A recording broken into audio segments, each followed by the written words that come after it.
За гişүүдтэй өдрийн мэнд хүргэё.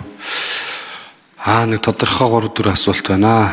Нэгдүгээрт энэ их хурлын дэгийн чуулганы их хурлын тухай хууль, дэгийн тухай хууль, хэн шалгалтын тухай хуулийг гурван гин вакцалж оруулж ирдэг нь ямар учиртай юм бэ? Энийг асууч. Нэг дистаратахан шиг их хурлын тухай хуулийг эхэлж явуулаад, дэгийн тухай хууль араас нь явуулаад, хэн шалгалтаа явуулаад ингээд нэг засаг замбараатай явж болохгүй юм уу? Нэг хоёр гэх юм бол энэ ер нь одоо энэ гурван хуулийн төсөлчин уялдаа холбоотой цаашаа явна гэж үзэхэл бах. Тэгвэл заавал энэ төрөвчлсөн яарсан маягтай оруулж ирж байгаа нь ямар учиртай?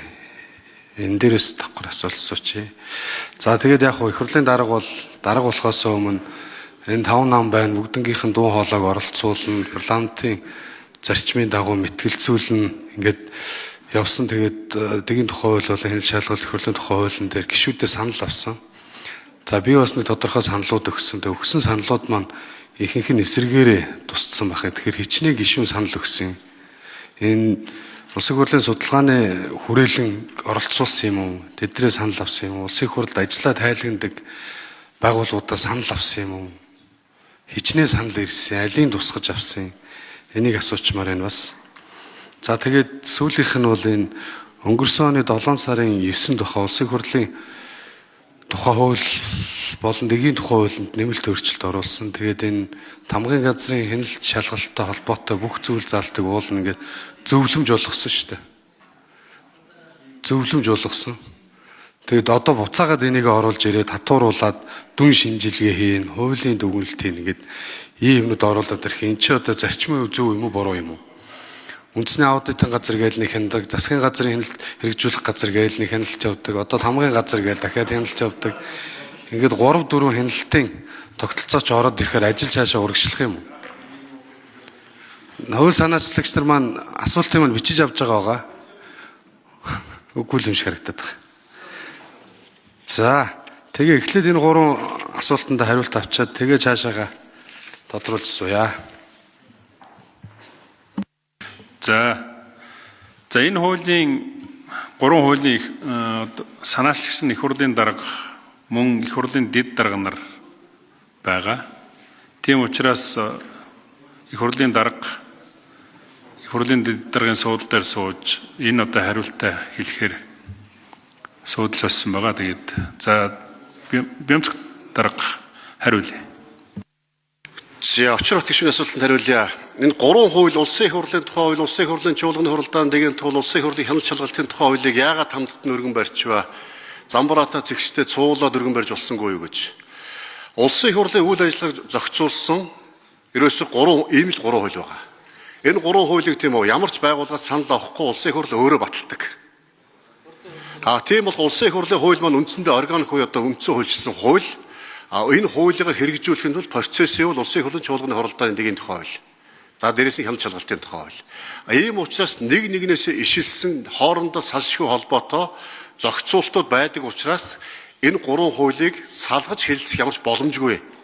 Яагаад гэвэл улсын их хурлын тухай хуулинд орсон хөндөгдсөн заалтуудыг түүнтэй нийцүүлж хяналт шалгалтын тухай хуулинд дэгийн хуулинд хийх ёстой учраас энэ 3 хуулийг заавал хамтд нь хэлэлцэж зохицуултууд нь хооронд нь уялдуулах. Ингэхгүй бол хууль хоорондын хийдэл, хууль хоорондын зөрчил, хууль хоорондын давхарл гарах учраас хамт нь өргөн мэдүүлсэн юм а гэдэг нэгдүгээрт нийлээ. За төрөвчлсөн яарсан асуудал байна уу гэж. Яг яаралтай горимоор засгийн газар хууль өргөн мэдүүлэх ёстой. Үндэсний эдийн засгийн аюулгүй байдалтай холбоотой асуудлаар яаралтай горимоор бусад тохиолдолд яаралтай горимоор хууль хилцдэггүй. Улсын их хурлын тухай хуулиудыг бол бусад засгийн газар санал авдаггүй, өөрсдөө шийддэг. Ийм учраас бид нар бол санал авахгүйгээр өргөн мэдүүлсэн.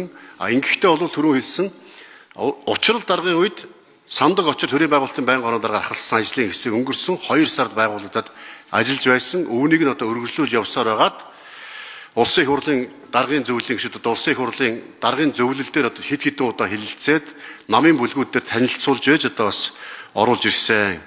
За мөн миний хувьд одоо улсын их хурлын дарга болцоход улсын их хурлын 126 гишүүн, улсын их хурлын 126 гишүүний зөвлөх туслахууд, улсын их хурлын хамгийн газар улсын их хурлын дэргэдэх парламентын судалгааны хүрээлэнгээс хүн нэг бүрээс нэг үржилэн санал авсан.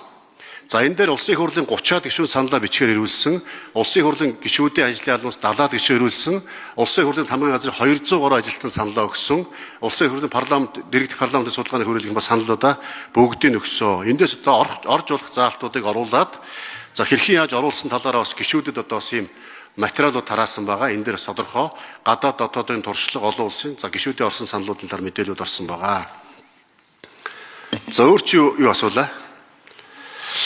За гишүүдийн санал бусад байгууллагуудаас санал авсан. За мэтгэлцүүлэх асуудал дээр үндсэндээ бол маш тодорхой одоо байгаа дэгээс илүү 8 минут тийм үү? Нэг минутаар асуулт асуугаад үндсэнд 8 удаа асуулт хариулт өгөх бололцоотой. Дээрээс нь чуулганы асуулт хариултын дэгийг зогсоож байгаад тодорхой хугацаанд хоорондоо чөлөөтэй мэтгэлцэх боломжийг бас нэмж оруулсан байгаа.